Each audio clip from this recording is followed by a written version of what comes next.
Boa noite, igreja. Boa noite, amigos que nos acompanham para essa live. Nós somos a Igreja Batista Memorial Rocha Miranda, localizados na Avenida dos Italianos, 975. Venha nos fazer uma visita. 975.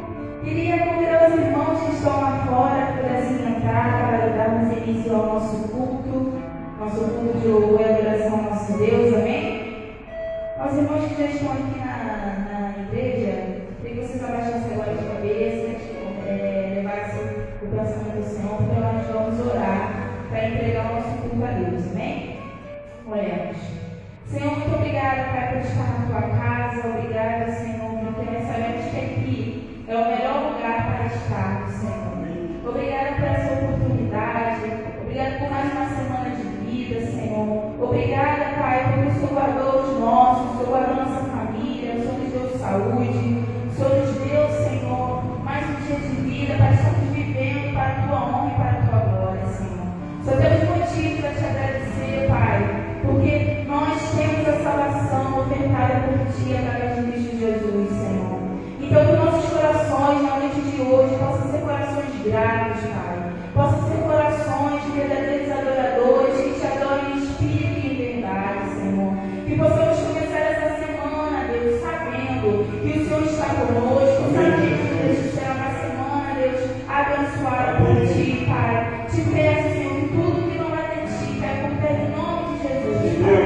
Que o Espírito Santo possa estar, Senhor, nos guiando, que o Espírito Santo possa estar, Senhor, aqui nesse lugar, Senhor. Essa oração que te faço, agradecida por tudo que o Senhor tem feito. Em nome de Jesus, amém. Deus, nós te louvamos, unindo a nossa voz, a voz da tua filha.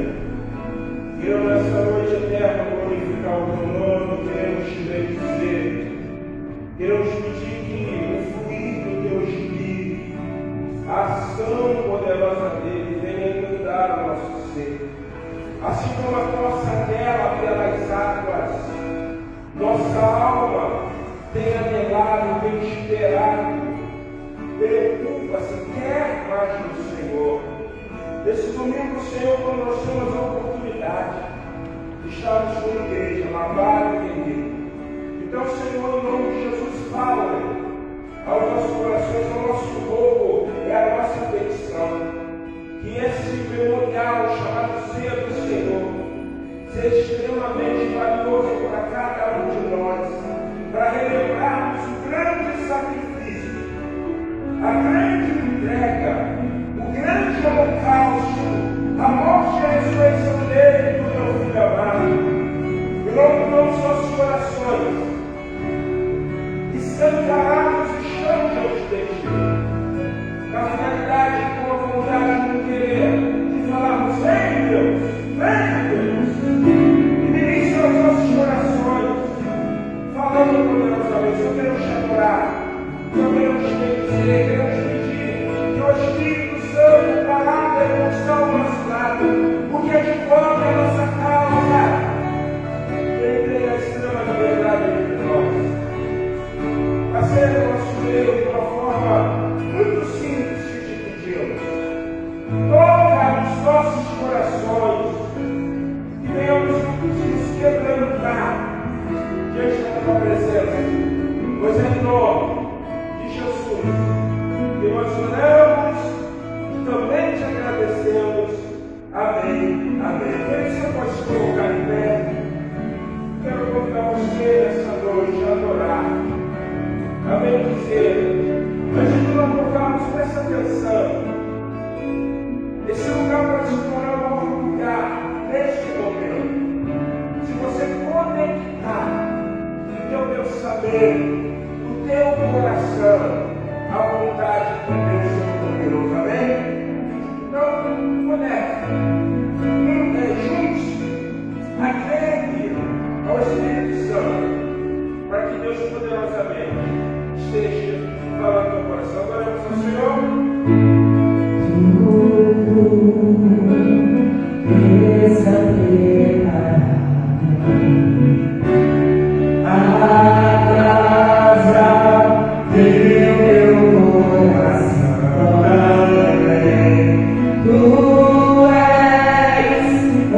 Mais uma vez, boa noite.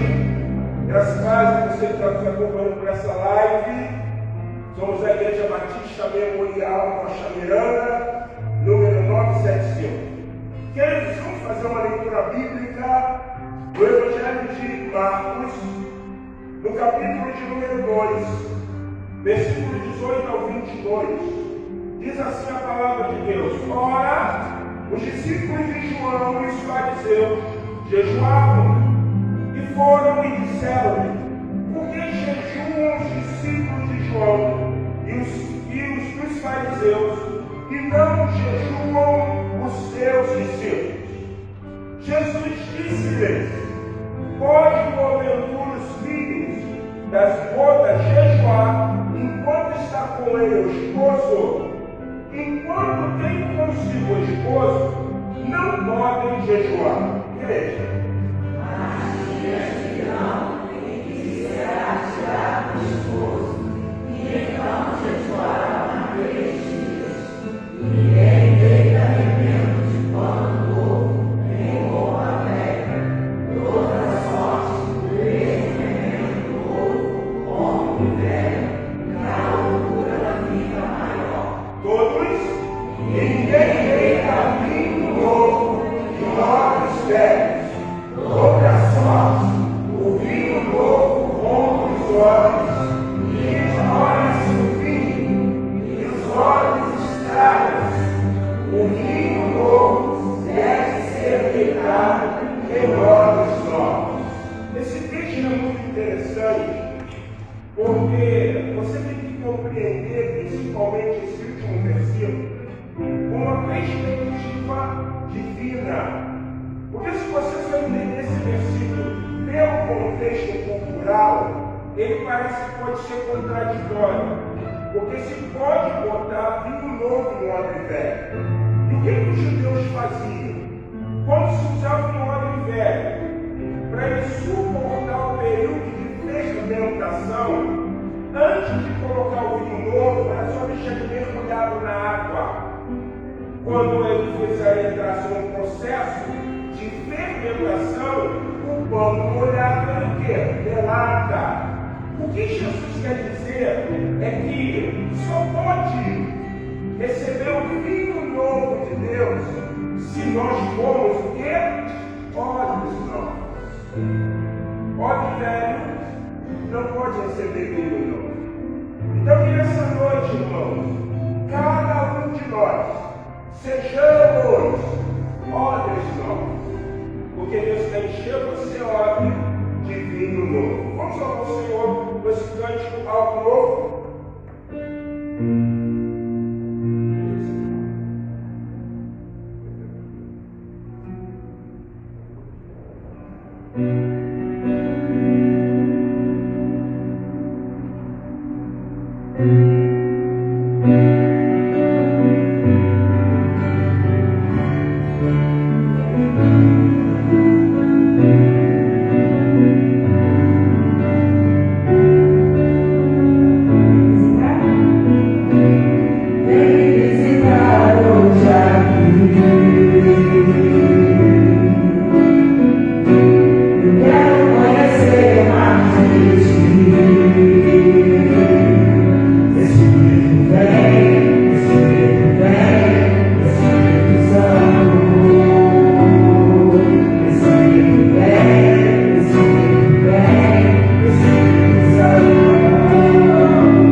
cada família que é representada.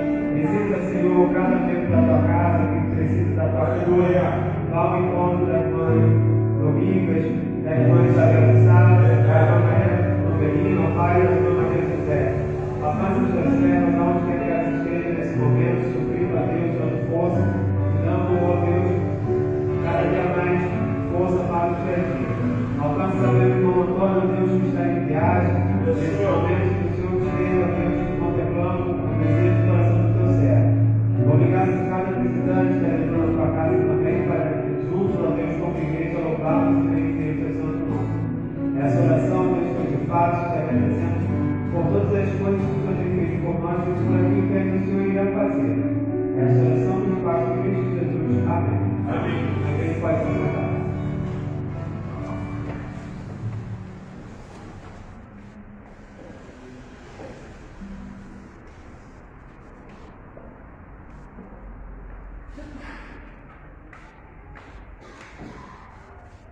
Louvado é o nome do Senhor. Queridos, eu queria lembrar os irmãos que quarta-feira nós estaremos em nosso seminário Passo de Fé e nós começamos um estudo sobre profecias bíblicas e suas aplicações nos dias de hoje. Então, na quarta-feira que passou, nós começamos a estudar sobre, propriamente dito, o que era aquela profecia a respeito do sonho que José teve.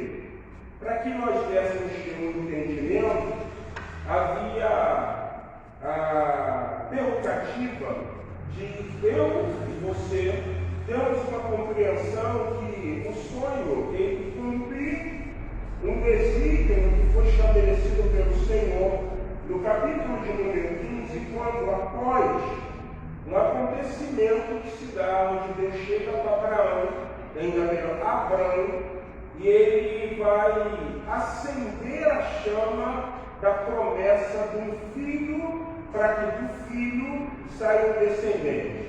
Ele indaga ao Senhor e vai dizer ao Senhor, quem vai ser o meu descendente? Eu tenho um servo, vou dar uma Eliezer.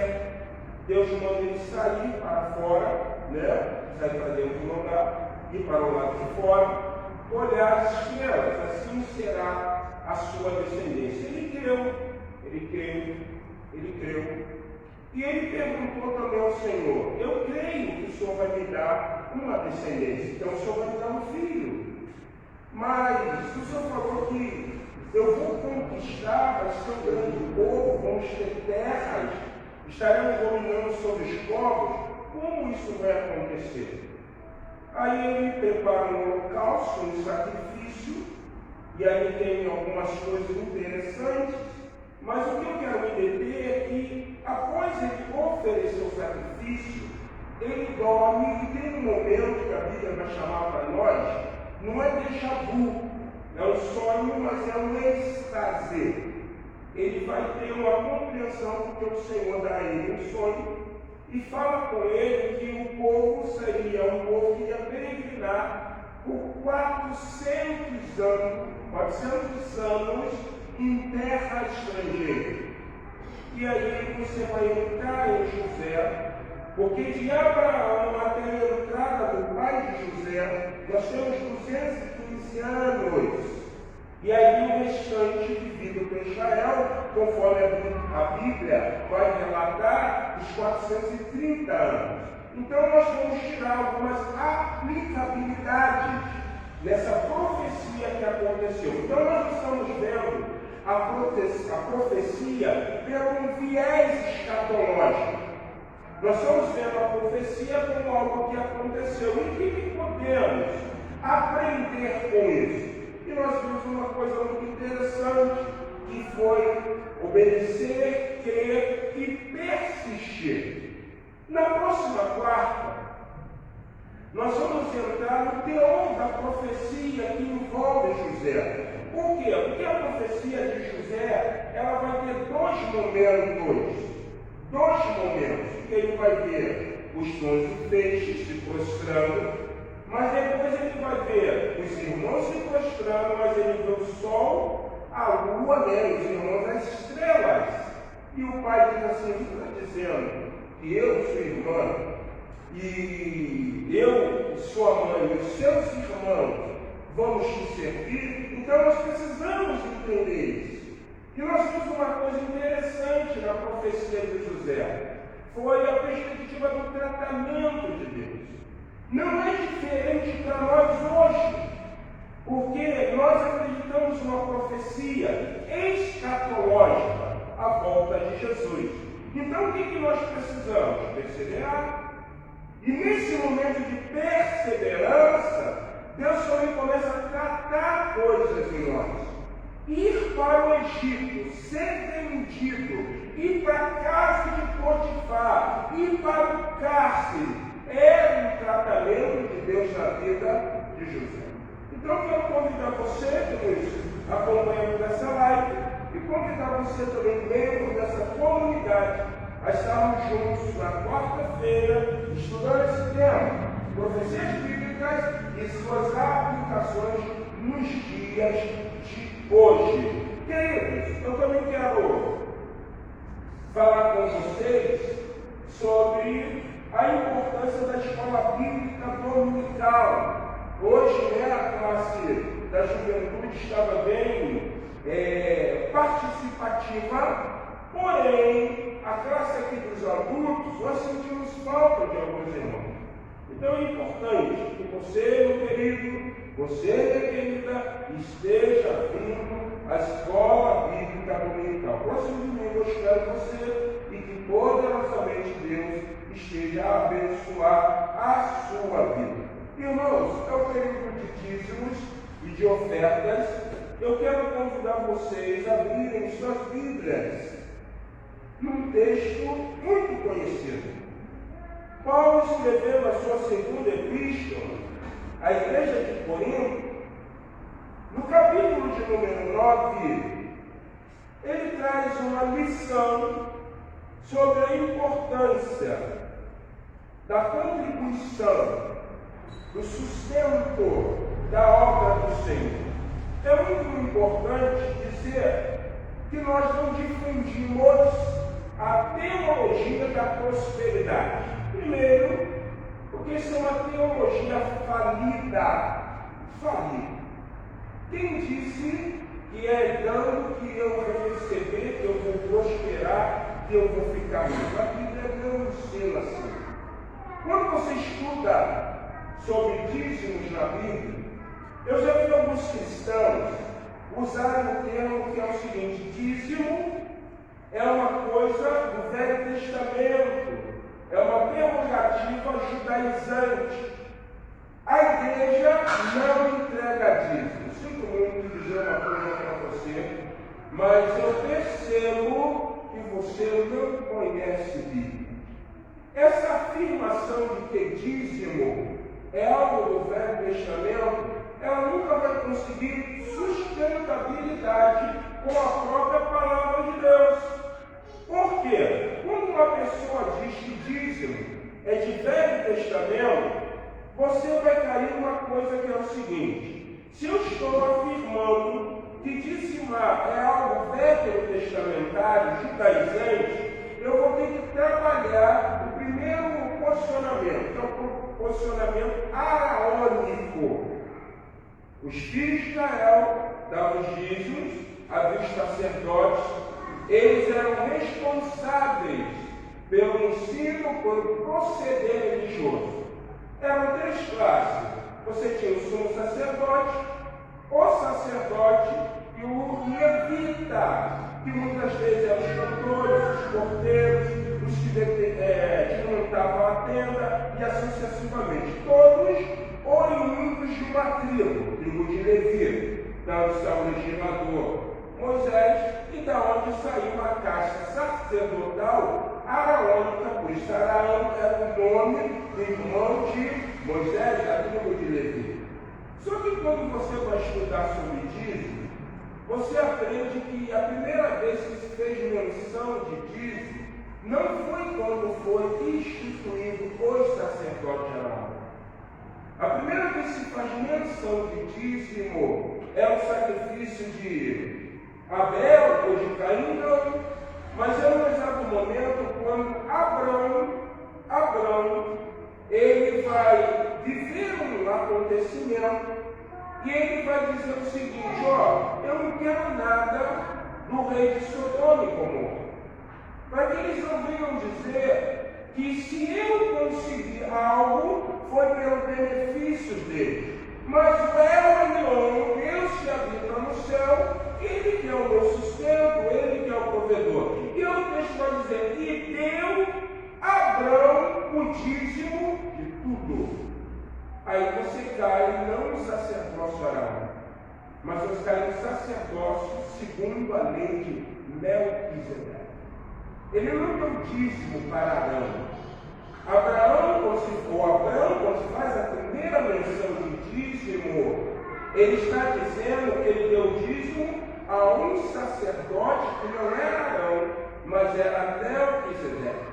Quando você vai para Hebreus, que se torna mais compreensível, não se sabe quem é o autor de Hebreus. Alguns defendem que Pedro cai por terra, porque o linguajar de Pedro é um linguajar que condiz com o espírito de Hebreus. Há uma força muito forte a respeito de Paulo como autor. E se não me engano, até mesmo, se não for até o Barnabé ou Apolo. Mas não se sabe quem é o autor. Mas o livro de Hebreus ele ensina uma coisa seguinte: quando se muda o sacerdócio, se muda a lei. Vocês sabem isso com maior facilidade. Quando era o sacerdócio arônico, nós estávamos debaixo da lei, não é isso? A Bíblia diz que Jesus, que é da tribo de Judá, ele jamais poderia ser sumo sacerdote, porque da tribo de Judá não se levantava sumo sacerdote. Mas Jesus pode ser sacerdote segundo a ordem de quem? Melquisedeque. Então, no nosso sacerdócio não é mais araônico. Nós não vivemos debaixo da lei, mas o sacerdócio, segundo a ordem de Melquisedeque, é o sacerdócio de quê? De graça. Estamos debaixo da graça de Deus, não merecemos. Será que Jesus merecia morrer na cruz por nós? Não. Mas João 3,16 diz que ele amou o mundo. A Bíblia de João 3,16 diz que Deus amou o mundo de tal maneira que deu o seu Filho. Então presta bem atenção, uma questão lógica. Se nós estamos debaixo do sacerdócio segundo Melquisedeque, porque Jesus é o sumo sacerdote, se Melquisedeque foi o primeiro a receber o dízimo faz parte do quê? Do novo pacto. Do novo. Dízimo é bíblico. Dizimar é bíblico. Porque provavelmente você está hoje debaixo da luz, assentado no banco, e o que tem sustentado essa obra? O Estado, o município, o governo federal, ele não estabelece sanções de água, de luz, de internet, de telefone para a igreja. Então, os nossos dízimos, as nossas ofertas que sustentam a obra do Senhor. Olha o que Paulo vai falar. 2 Coríntios, capítulo de número 9, verso de número 6. Isto afirma: aquele que semeia pouco, pouco também ceifará. E o que semeia com fartura, com abundância, também ceifará. Paulo usa um argumento agrícola, usando uma coisa extremamente racional. Por mais que você lance uma semente, e de uma semente vai crescer um pé ou um pé de milho, e desse pé vai germinar muitas espigas. Se você jogar 2, 3, 4, 5, a colheita vai ser o quê? Maior. Então, pastor, se eu der muito, eu vou colher nada disso. Ele está levando uma compreensão para que eles compreendam o que é semear, o que é levar. Mas ele diz o seguinte: cada um contribua segundo tiver proposto no coração. A primeira forma que eu tenho para contribuir é que eu vou contribuir não pautado pela tristeza. Poxa, tem que dar o dízimo. Podia ter comprado um x-tudo. Não. Então eu não contribuo com tristeza. Segundo, por necessidade. Vou contribuir, vou dar minha oferta, vou dar meu dízimo, porque Deus vai me prosperar. E não me faça isso. Mas ele vai dizer o seguinte: mas contribua, porque Deus ama o que dá o quê? Contribuir é o momento de exercer o jogo do Espírito, que é a liberalidade. Segunda coisa importante para mim na contribuição: contribuir envolve novo nascimento. Se eu nasci de novo, se eu estou em Cristo, eu compreendo que eu sou um mantenedor da obra do Senhor. Então você que trouxe seu dízimo, você que trouxe a sua oferta, eu quero convidar você a estar se colocando em pé. Nós vamos louvar o Senhor do número 114 do nosso canto cristão, e você vai sair do seu lugar, trazendo o seu dízimo e trazendo a sua oferta ao Senhor. E o de número 114 do nosso canto cristão. Como foi para o céu Jesus Cristo há de vir, com o som da trombeta ecoar, quando a voz do arcanjo no céu estrugir, eu irei com Jesus me encontrar. É um dia extremamente propício, porque estaremos falando da morte e da ressurreição nesse momento que nós vamos ter na nossa comunidade de fé do Memorial Senhor do Senhor. E o livro número 114.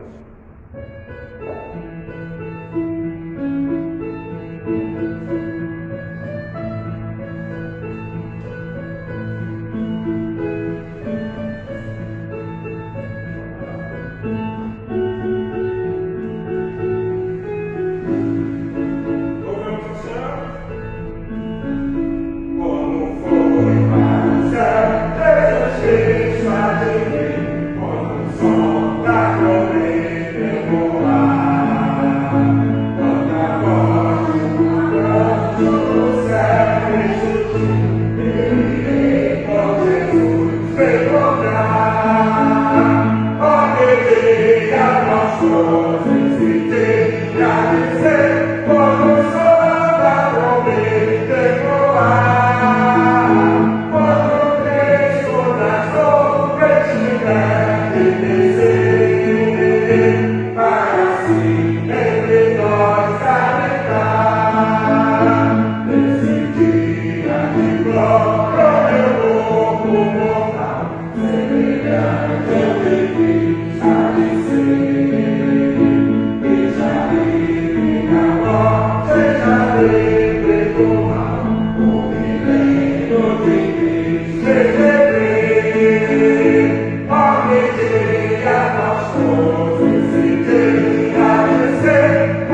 pelos dízimos e pelas ofertas que foram depositadas no altar do Senhor. Amém? Peço aí na compreensão dos irmãos para manter-se em pé e vamos orar com a nossa irmã Maria. Olha, Senhor Deus, nosso Pai. Amém. Pai, estamos aqui, Pai, na tua casa, para agradecer o dia a dia, Pai, que vivemos sempre contigo, Glória a Pai, Deus. no nosso coração. Agradecemos, Pai, por tudo que o Senhor tem feito em nossas vidas. Amém. Agradecemos aqueles que contribuíram com as Glória a ofertas, Deus. dízimos de coração. Amém. Com alegria, para a honra e glória do Aleluia. teu santo nome. Amém. Obrigado por tudo. Em nome de Jesus. Amém. Queridos, sempre em pé, eu quero convidar os irmãos a abrirem suas Bíblias no terceiro livro do Antigo Testamento, ou do Velho Testamento, que é o livro do cerimonial, ou o livro de Levítico, capítulo de número 25.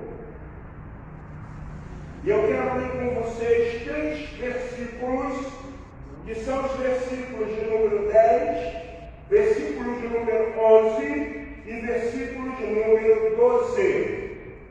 Levítico, capítulo de número 10, capítulo 25, versículo de número 10 diz assim: santificareis o ano 50º e proclamarei liberdade na terra a todos os seus moradores.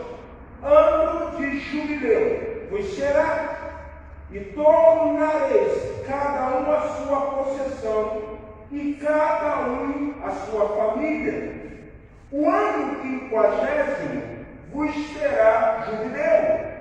Não semeareis, nem cegareis o que nele nascer de si mesmo, nem nele colhereis as uvas das vinhas não podadas, porque é jubileu santo será para vós outros, o produto do campo comereis. Senhor, em nome de Jesus, obrigado por este domingo. A luz retornou, a tua casa está repleta dos teus servos.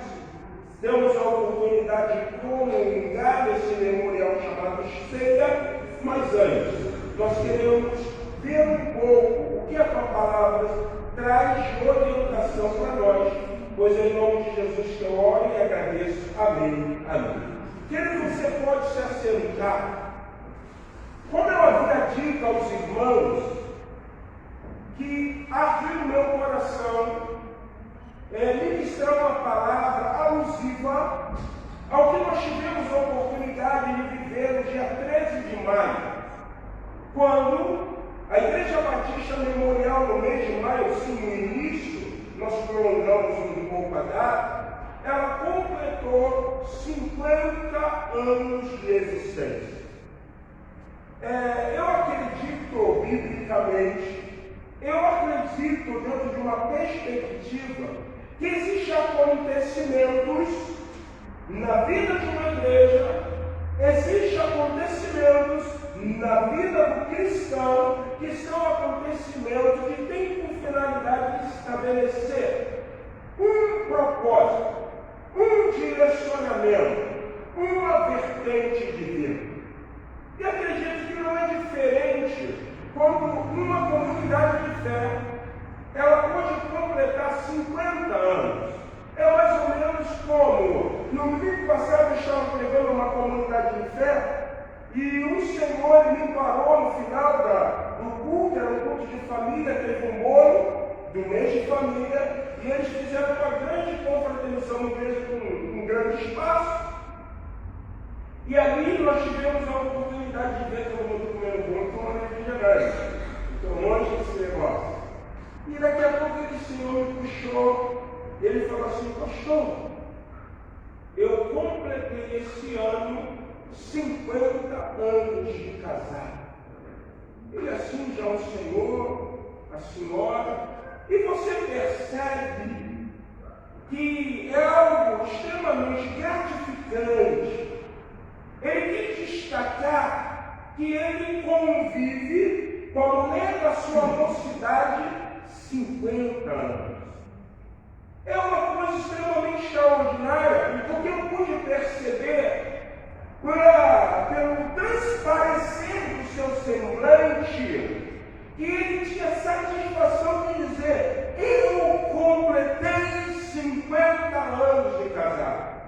Eu acredito que isso ainda se torna mais enfático, porque quando você se depara com a mídia, ou televisiva, ou digital, nesse tempo, dessa era digital, aonde você percebe que existem tonalidades ou tom de reportagens, aonde estão dizendo que um casamento duradouro é um casamento de 12, 15, 14, 15, 16 anos.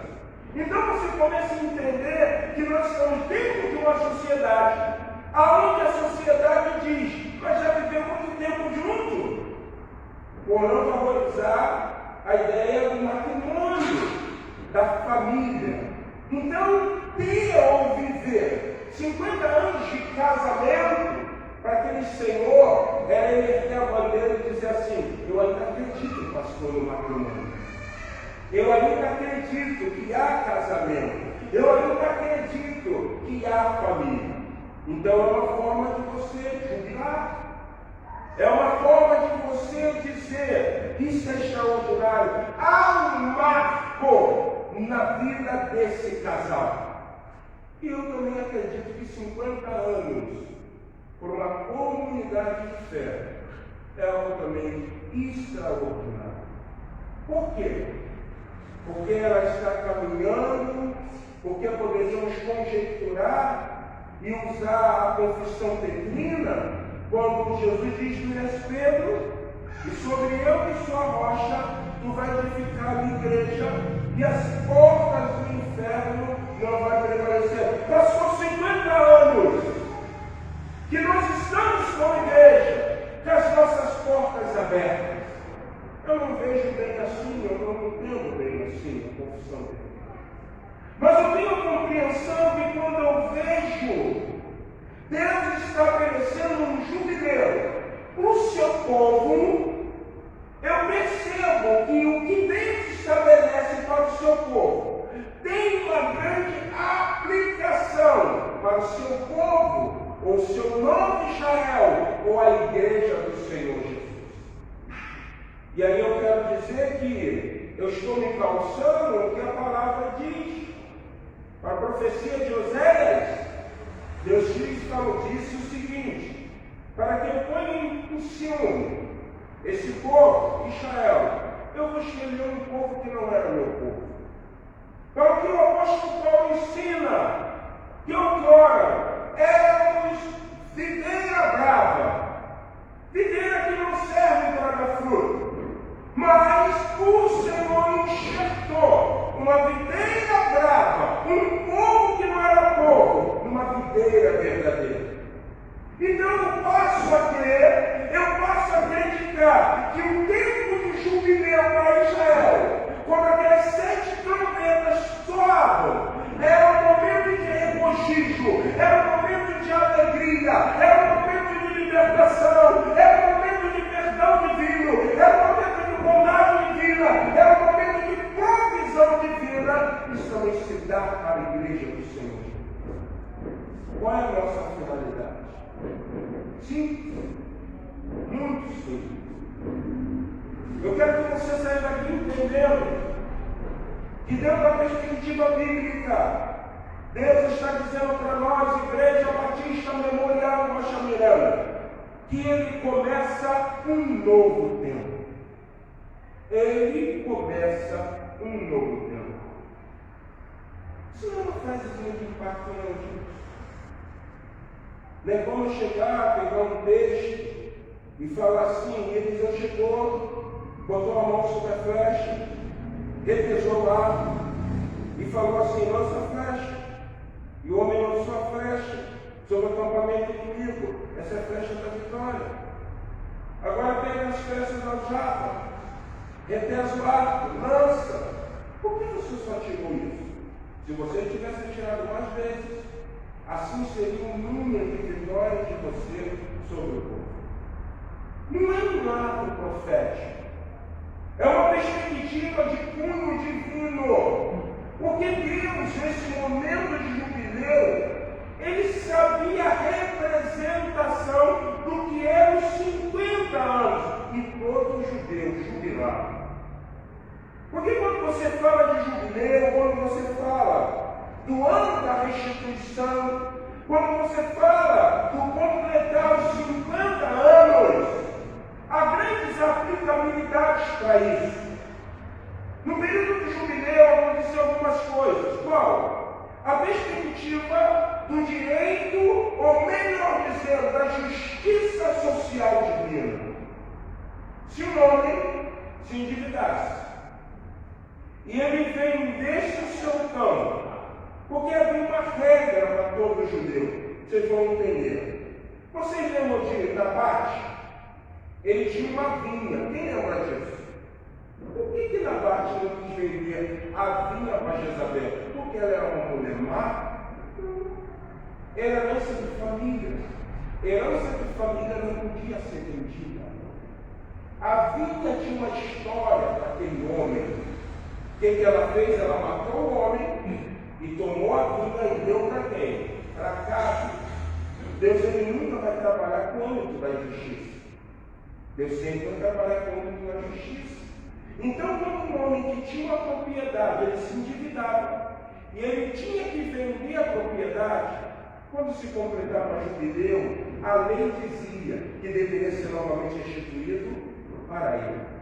Um servo seria livre. Começava a acontecer a manifestação dessa perspectiva sobre a bondade divina de Deus para com o seu povo. Então, quando uma igreja ela completa 50 anos, a primeira coisa que nós precisamos de entender é que seremos alvo da justiça, não de juízo, mas uma justiça de bem para a nossa vida como comunidade de igreja. Por quê? Porque ele está dizendo assim, ó, o passado de vocês ficou lá para trás. O que vocês cometeram ficou lá para trás. Mas agora eu começo algo que? Novo. Algo novo. Algo extremamente poderoso. Existem coisas que vão acontecer que parece que nós vamos compreender no período da persistência daquilo que Deus estabeleceu. Eu lembro de certa ocasião que eu me retirei com um propósito de oração. E oração com muita preocupação. Pastor, querendo ver a igreja andar, querendo ver os bancos repletos, perguntando, não sei onde eu tenho falhado, o que é necessário fazer. E quando eu cheguei num determinado lugar, eu cheguei, sentei, estava cedo, sentei lá, fiquei sentado, levei minha Bíblia, um livro, um odre de água, e bebia minha água ali, orava. Quando de repente eu avistei uma mulher. Mas aquela mulher era uma mulher insana nas suas práticas mentais. Eu comecei a olhar ela e falei assim, essa mulher varia, essa mulher não é boa não. E para o meu desgosto, e eu não sei se posso usar esse termo, aquela mulher veio subindo para a minha direção. Eu já falei para você, está repreendida em nome de Jesus. Eu quero orar, eu quero problema, eu quero saber de nada. Ela chegou perto de mim e ela me falou assim, homem, lê o texto tal, eu acho que eu Eu falei, essa mulher é maluca, é mal barata. E eu estou ali orando e... Sabe aquela coisa na tua consciência? Lê o texto. Lê o texto. E eu li o texto. E o texto trabalha para 3 momentos. 3 momentos. Que eram 3 anos. No primeiro ano, você não vai plantar e vai colher. No segundo ano, você vai comer do que a terra gerou. Mas no terceiro ano, você trabalha planta, seca e come. É justamente isso que o jubileu fala. Quando você vivia no jubileu, 7 períodos de 7 anos, é o tempo que o povo está fazendo tudo. Mas, no último, que é o jubileu, é o momento da terra descansar. Não faz nada. Dependa completamente de Deus. Porque no próximo ano você tem que o quê? O jubileu, 50 anos de uma comunidade de fé, tem um peso. Porque Deus está dizendo, como foram os 49 anos?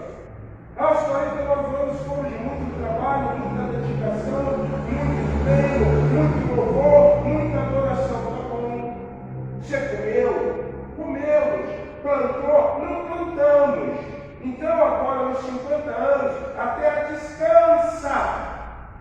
Porque para que você venha viver o novo de Deus, numa perspectiva de uma nova realidade, é o tempo de você, em primeiro aspecto, viver a justiça divina, mas o segundo posicionamento, contar com a bondade do Senhor.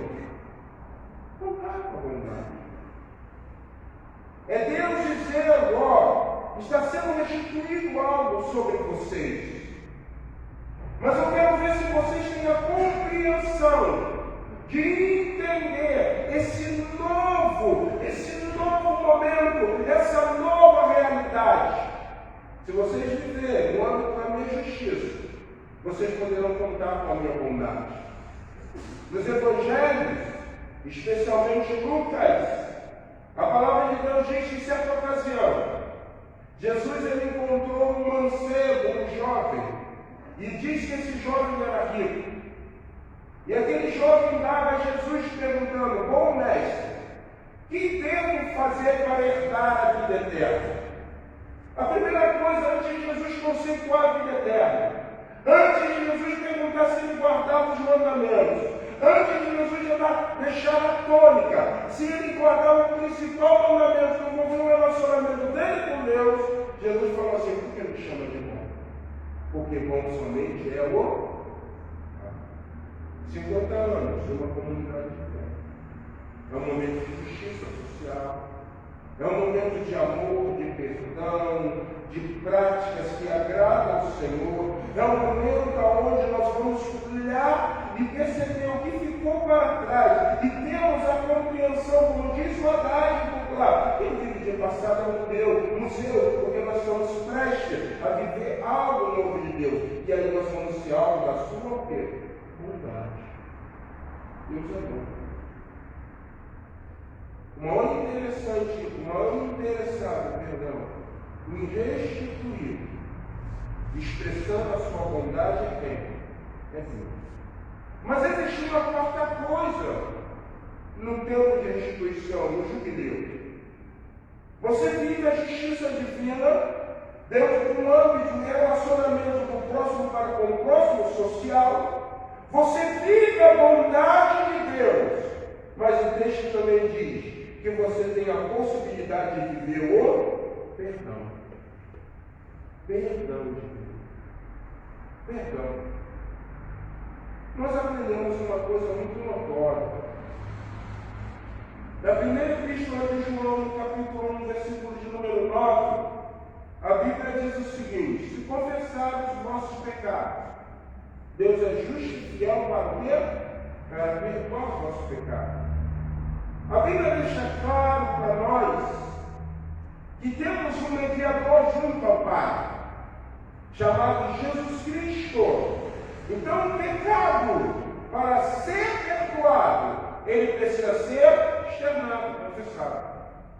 Mas quando nós vamos viver um tempo de restituição, eu acredito que é justamente o que a própria palavra de Deus diz. E o diabo chegou diante da presença do Senhor e acusou Zorobabel. Mas a própria Bíblia diz que houve perdão por parte de Deus por Zorobabel pela perspectiva, autonomia, soberania de Deus. Ele achou que deveria ser perdoado. A mesma coisa é a igreja. No tempo de jubileu, ela entende que é um novo caminho, um caminho de justiça social, de relacionamento do próximo com o próximo, de bondade, de amizade, de amor. Ela prova do corpo e ela prova da bondade divina, porque é característica. A perspectiva de Deus ele é bom, mas ela também prova pela soberania dele o seu perdão. Nesse período acabado, fazendo um devocional, eu li uma parábola. E a parábola é a parábola dos trabalhadores. É uma parábola que pouco se fala. Onde o Senhor diz para o seu encarregado: contrate pessoas. No judaísmo, na perspectiva judaica, um dia começa notoriamente a partir do raiar do sol. Mas em muitos momentos você vai ver uma hora determinada que seria 6 horas da manhã. E às 6 horas da manhã ele sai para buscar trabalhadores para vir. E ele diz: você vai receber tanto por isso. O término disso é o pôr do sol às 17 horas. Quando começa muitas vezes, entre 17 e 18, o sabate, de sexta para sábado, geralmente muitas vezes é 17 horas. E aí, no segundo momento, o texto diz que às 9 horas, ele falou assim: vai encontrar-te outros. Ao meio-dia, ele vai encontrar-te outros. Às 6 horas, vai encontrar-te outro. Mas na hora de pagar, o denário foi igual a quem? Para todos. Um chega e diz: mas eu estou desde 6 horas da manhã e eu vou receber a mesma coisa que esse que começou às 4. Porque Antônio Cabo deixa simplesmente mostrar soberania. Ele faz do jeito que ele quer, ele faz da forma que ele quer. Então não tem dificuldade de entender que num tempo de restituição, num tempo de perdão divino, ele está dizendo assim: ó, eu estou absolvendo você. Não há mais juízo sobre a vida de vocês. Não me interessa se vocês agirem justamente. Se vocês não expressaram a minha bondade, não me interessa, porque eu vou restituir, porque eu estabeleço o meu perdão. Por isso que eu estou dizendo para você que nesse tempo há a prerrogativa, há a vontade, há o direcionamento de Deus inaugurar algo novo sobre a comunidade de fé.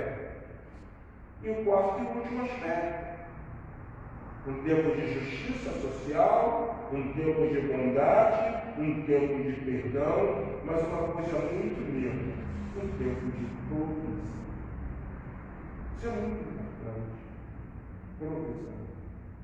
Eu vejo que no plantio divino, eu não preciso ser expert na agricultura. Eu só preciso plantar. Eu só preciso trabalhar. Porque é Ele que dá o quê? O crescimento. Você entende isso? Paulo estabeleceu um princípio. Ele vai usar um dedo chamado Apolo. E ele vai dizer assim: eu plantei, Apolo regou, mas foi o Senhor que deu o crescimento. A cada dia está unido no partir do pão, nas orações. Atos capítulo 2, o texto diz que dia após dia ia acrescentando o Senhor aqueles que iam sendo salvos. Eu quero viver um tempo de restituição. Eu acredito que você, dentro dessa comunidade de fé, apela também pela justiça divina, pela bondade de Deus, pelo perdão e pela provisão. Algo novo. Algo novo. Então, 50 anos de uma comunidade de fé não é só um marco histórico, mas é um marco divino. Porque quando eu leio isso, Olha o que o texto diz: santificareis o ano 50. Ele está falando, estou separando. E proclamarei liberdade na terra a todos os seus moradores. Ano de jubileu lhes será, e tornareis cada um a sua possessão, e cada um a sua família. Quando eu leio esse versículo, eu vejo algumas coisas: Deus santificando, Deus proclamando liberdade, e além de santificar e proclamar a liberdade, ele diz que estabelece algo extremamente notável: e tornareis cada um a sua possessão, e cada um a sua família. Ele estabelece o princípio, ele estabelece aquilo que foi realizado. Não é que ninguém esteja longe da sua possessão, que ninguém esteja empenhando, mas aquilo que é teu, vai ser teu por Deus. Eu acredito que nesse tom de santificar, de santificação, de proclamação de liberdade, Deus está dizendo que eu projetei para a Igreja Batista Memorial de Rocha Miranda. Eu digo que eu não desisti. Aquilo que foi projetado é para vocês. Então volte àquilo que eu idealizei. Volte para a sua possessão, volte para a sua família, volte para os meus planos, volte para o meu desejo. O ano 50 vos será jubileu. 50 anos, tempo de restituição. É o tempo onde você depende da provisão, da bondade, do perdão. Porque o texto diz: no ano 50 vos será jubileu. Não semeareis, não cegareis. O que nele nascer de si mesmo, nem dele colhereis. As uvas das vinhas e vinhas não podadas. É o tempo onde nós vamos acreditar no Deus que provê, no Deus que age, no Deus que opera. Eu acho interessante, eu penso que é interessante, que quando Deus liberta Israel, ele faz uma coisa que aos olhos humanos parece ser uma coisa extremamente absurda. Ele liberta um povo de uma escravidão, mas um povo que economicamente, até mesmo socialmente, estava bem. Estava bem. Foram colocados no serviço forçado. A dinastia que conheceu José havia acabado, os bárbaros tomam o Egito, se levanta uma nova dinastia de Faraó, e é incutido na mente o seguinte: a gente põe esse povo para trabalhar forçado, porque tem uma coisa nesse povo engraçada: ele se multiplica muito rápido, ele se multiplica muito. E aí começou a botar eles no serviço forçado, porque o serviço forçado, ele tinha uma tônica. Qual era a tônica? Enfraquecer quem tem a semente. Quem tinha a semente na mão, não é ele que vai jogar a semente na terra, e a terra não vai fecundar. Então, o serviço forçado fazia com que muitos hebreus morressem no trabalho. E a mente dele era: se a gente matar, a gente vai diminuir, vamos ter mulher, há uma regeneração, eles vão sofrer, eles vão reclamar, mas não vão crescer. Só que quem dava o crescimento era quem? O Senhor. Você está ensinando a conjectura, tá?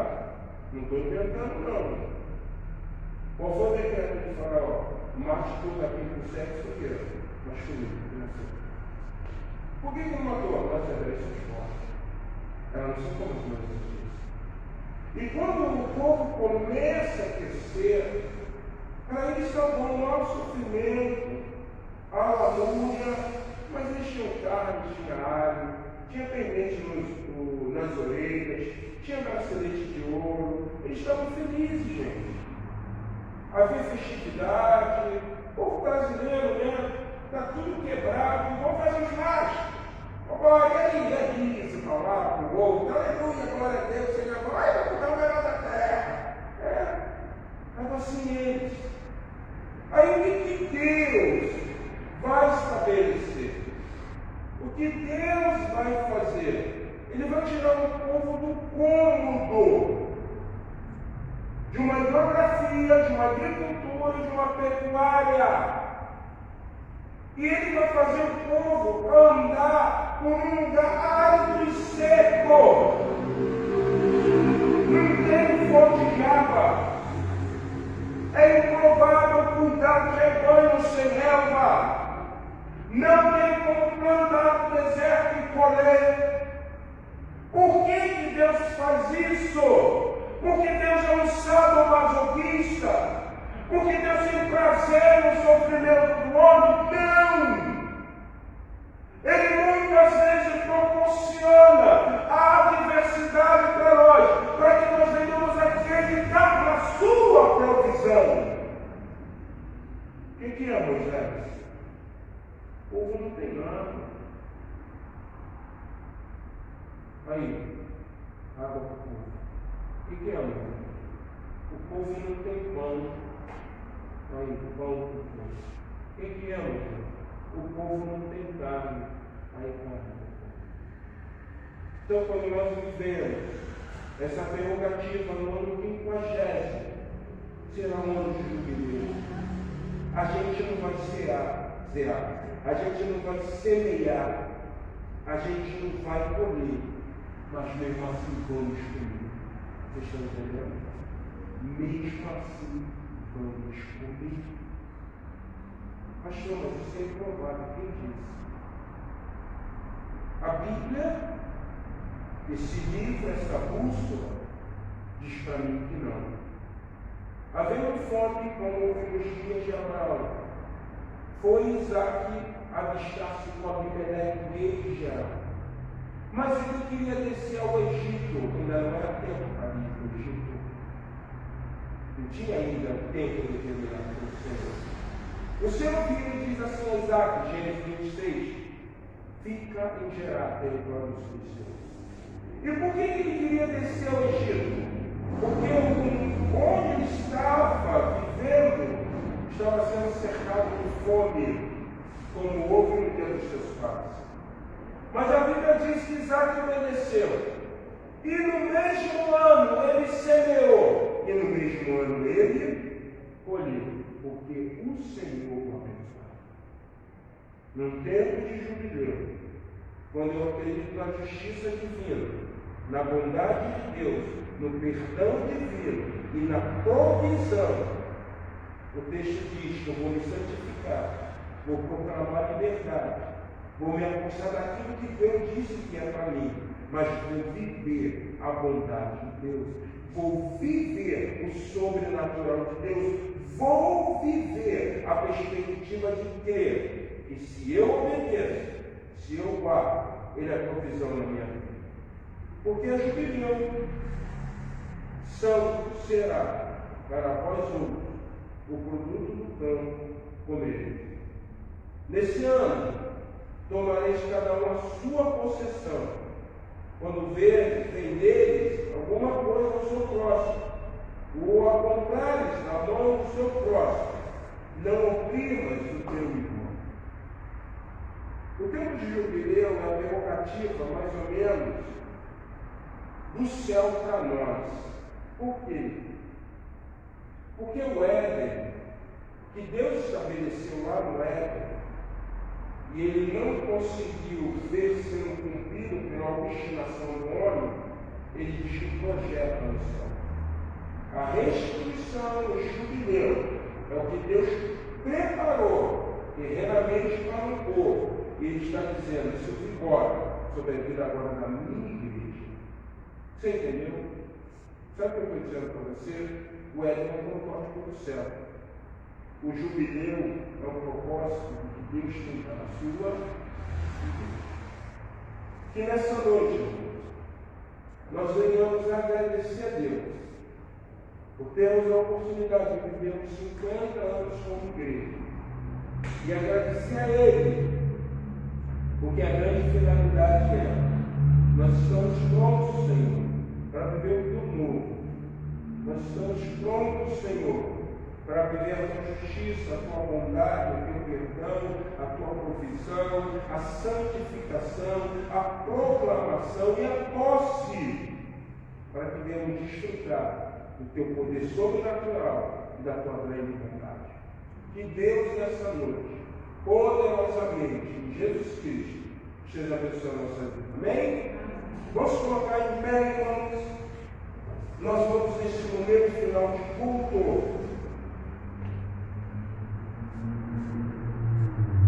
celebrar esse memorial. Quero convidar os diáconos presentes, pastor Márcio, convidar os irmãos, quando nós estaremos cantando um louvor, seu sangue. Nós vamos cantar esse louvor. Convido a igreja a abrir a sua Bíblia no livro de 1 Coríntios, capítulo de número 9, onde Paulo instrui a igreja gentílica de como devemos celebrar a ceia. Se você é batizado, membro de uma igreja batista, em plena comunhão, eu quero convidar você a estar participando desse memorial.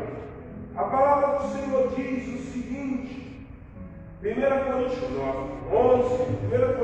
11, diz assim, versículo 9, porque também o homem não foi criado, então, já estou perdido. 1 Coríntios 11, a partir do versículo de número 23, porque eu recebi do Senhor o que também vos entreguei. E o Senhor Jesus, na noite em que foi traído, tomou o pão, e tendo dado graça, partiu disso, isso é meu corpo que é dado por vós, fazer isso em memória de mim.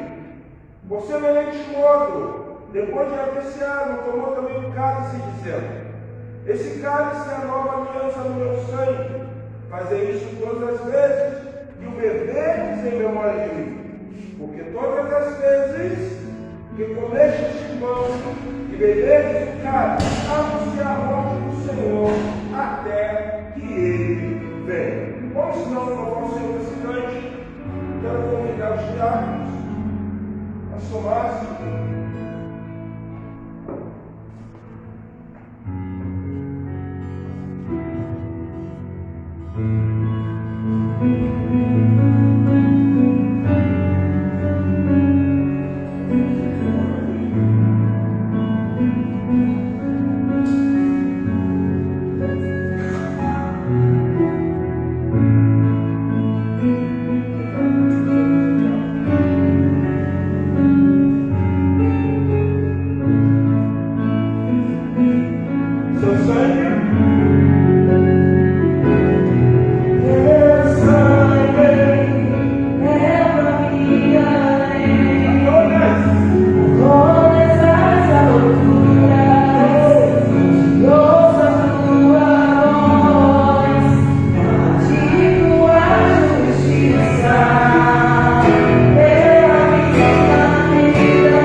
aberto. Vocês podem trazer isso aqui, botar aqui, pastor Márcio.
Meus irmãos, 1 Coríntios 11 nos orienta a respeito do momento da ceia.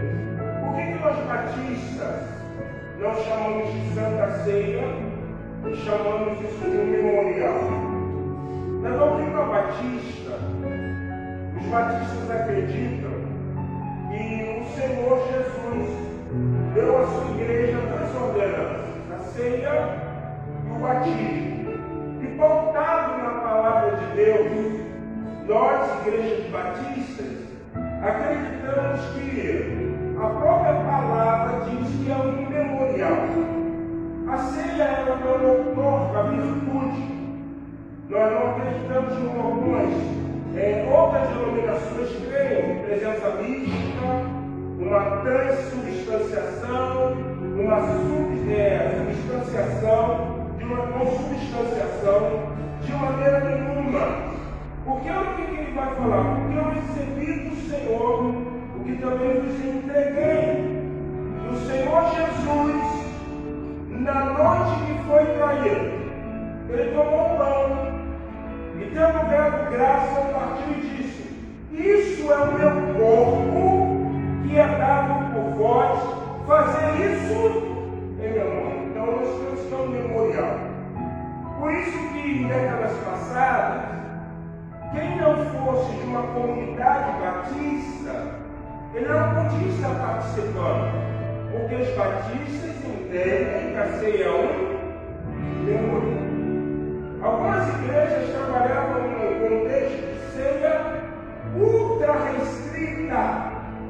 Só tomava da ceia, só participava do memorial os membros daquela igreja. Estavam inseridos nessa comunidade. Então, muitas vezes, não é que nós não queremos que você participe desse momento.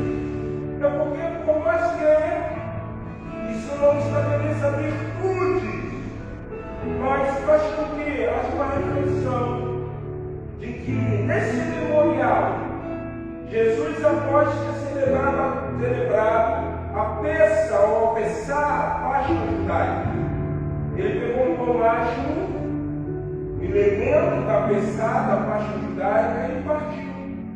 E disse assim: está vendo isso aqui? Isso é um pão. Isso aqui simboliza o meu corpo que vai ser partido pelo pecado de vocês. Vocês não viram o cálice do Pessá? Esse cálice aqui inaugura uma nova mudança. Vocês não estão celebrando esse momento simplesmente para relembrar a saída do Egito. Vocês estão celebrando esse momento porque chegou a hora de eu morrer, levar o pecado da humanidade, restituir novamente o homem que é a propriedade divina ao seu Deus e inaugurar com o meu sangue uma nova aliança. Porque vocês sabem, sem derramamento de sangue não pode haver remissão de pecados. Então, pastor Márcio está dando graça pelo primeiro elemento do pão. Após a graça, todos nós vamos comer. Amém? Pastor Márcio. Santo Deus, te louvamos, Senhor, porque o teu corpo foi partido por nós, o teu precioso corpo foi entregue nas mãos dos pecadores, para que hoje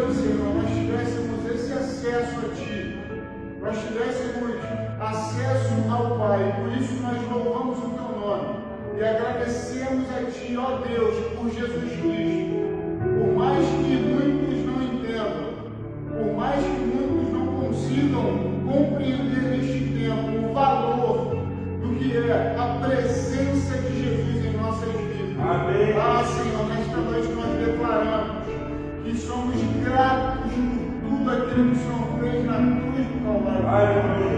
Te agradecemos, em nome de Jesus. Amém. Eles, mediante a graça, comemos o primeiro elemento, o pão.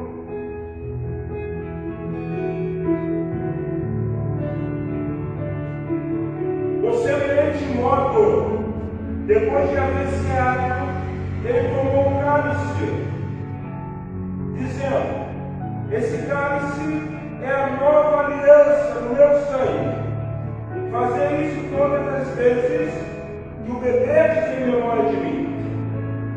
Porque todas as vezes que comestes este pão e beberdes o cálice, anunciais a morte do Senhor até que ele venha. Depois que ela está orando, dando graças pelo cálice, simbolizando o sangue do nosso Senhor Jesus Cristo.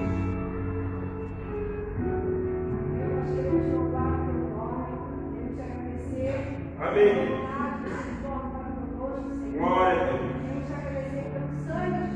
Amém, Jesus. Foi derramado pelos nossos pecados. Nós louvamos o teu nome. Meu Deus, esse sangue, ó Deus, nos deu condição Sim, Deus. para a justiça. Nós louvamos o teu nome. Ó Deus amado, Sim, Pai. nós estamos aqui na beleza da presença de Deus. Aleluia. Ó Deus, é o nosso teu caso, confessamos os pecados, em nome de Jesus. Amém. Amém. Mediante a graça, comemos o cálice da nova aliança.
sobre apenas um Deus Israel, desde agora e para todos sempre, a igreja unida diz.